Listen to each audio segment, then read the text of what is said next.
हरे कृष्णा आदरणीय पाठकों, आप सब कैसे हो। हम आशा करते हैं कि आप सब बहुत अच्छे और स्वस्थ हो गए। प्यारे बच्चों, आज हम आपको एक कहानी सुनाने जा रहे हैं जिससे आपको पता चलेगा कि हमारे जीवन में शब्दों का क्या महत्व है, अर्थात हमें कैसे बोलना चाहिए, हमें क्यों सोच समझकर बोलना चाहिए। क्या आप जानते हो शब्दों में कितनी शक्ति होती है? ये शब्द हम पर कितना प्रभाव डालते हैं। आइए एक कहानी के माध्यम से जाने कि शब्दों में कितनी शक्ति होती है और ये शब्द हमारे जीवन पर क्या प्रभाव डालते हैं। एक बार एक नौजवान चीता पहली बार शिकार करने निकला। अभी वो कुछ ही आगे बढ़ा था कि एक लकड़बग्गा उसे रोकते हुए बोला, अरे छोटू, कहाँ जा रहे हो तुम? छोटा चीता बोला, मैं तो आज स्वयं से शिकार करने निकला हूँ। तब लकड़बग्गा हंसा, हा हा हा, अभी तो तुम्हारे खेलने कूदने के दिन हैं। तुम इतने छोटे हो, तुम्हें शिकार करने का कोई अनुभव भी नहीं है। तुम क्या शिकार करोगे? लकड़बग्गे की बात सुनकर चीता उदास हो गया। दिन भर शिकार के लिए वो बेमन इधर उधर घूमता रहा। कुछ प्रयास भी किए परंतु सफलता नहीं मिली और उसे भूखे पेट ही घर पर लौटना पड़ा। अगली सुबह वो एक बार फिर शिकार के लिए निकला। कुछ दूर जाने पर उसे एक बूढ़े बंदर ने देखा और पूछा, कहाँ जा रहे हो बेटा? चीता बोला, बंदर मामा, मैं शिकार पर जा रहा हूँ। बंदर बोला, बहुत अच्छे बेटा, तुम्हारी ताकत और गति के कारण तुम एक बेहद कुशल शिकारी बन सकते हो। क्या तुम्हें पता है, तुम्हें तो हमेशा प्रयास करते रहना चाहिए।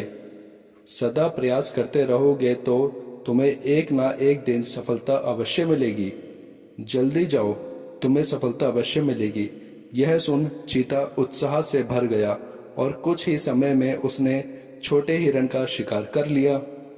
बच्चों, हमारे जीवन में शब्द बहुत ही ज़्यादा मायने रखते हैं।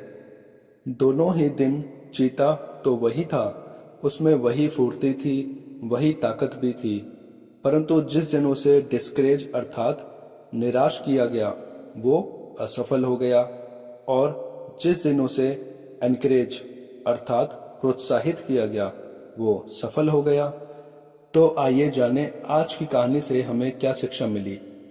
पहली शिक्षा हमें ये मिलती है कि हमारा प्रयास होना चाहिए कि हम अपने शब्दों से हमेशा सामने वाले को एनकरेज करें अर्थात प्रोत्साहित करें। कभी किसी को डिस्करेज अर्थात निराश ना करें, क्योंकि निराश होने से उसके जीवन पर नकारात्मक प्रभाव पड़ता है, अर्थात निराशा उसे डीमोटिवेट करती है। परंतु इसका मतलब ये भी नहीं कि हम सामने वाले को उसे उसकी कमियों के बारे में ना बताएं। हमें सामने वाले को उसकी कमियों के बारे में बताना चाहिए ताकि वो उन कमियों को दूर करके आगे बढ़ सके। अच्छा मनुष्य वही है जो सदा सोच समझ कर बोले। हमें सदा अपनी जीवा और वाणी पर नियंत्रण रखना चाहिए। हमें कभी भी ऐसे शब्दों या ऐसी वाणी का उपयोग नहीं करना चाहिए कि जिससे सामने वाले पर बुरा प्रभाव पड़े।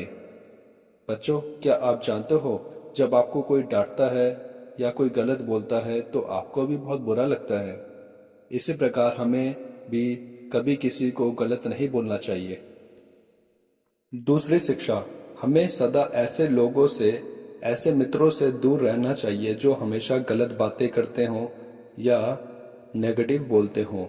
हमेशा हमें उन लोगों के साथ रहना चाहिए जो पॉजिटिव सकारात्मक सोचते हों, जो दूसरों में बुराइयां ना देखते हों, अच्छाइयाँ देखते हों, जो दूसरों में कमी ना निकालते हों।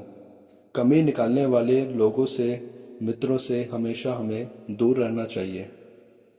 दोस्तों, शब्दों की पावर को पहचानिए। इनमें बहुत ही अधिक शक्ति होती है। एक नेगेटिव वर्ड आपको परेशान कर सकता है, वहीं दूसरी तरफ एक पॉजिटिव वर्ड आपको जीवन की ऊंचाइयों तक ले जा सकता है।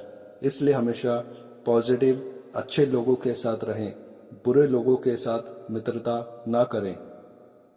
आशा करते हैं कि आज की कहानी आपको बहुत अच्छी लगी होगी। इसी प्रकार की और बाल कहानियाँ सुनने के लिए आप हमारे साथ जुड़ सकते हैं। जुड़ने के लिए संस्कार एक पहल चैनल को सब्सक्राइब करें।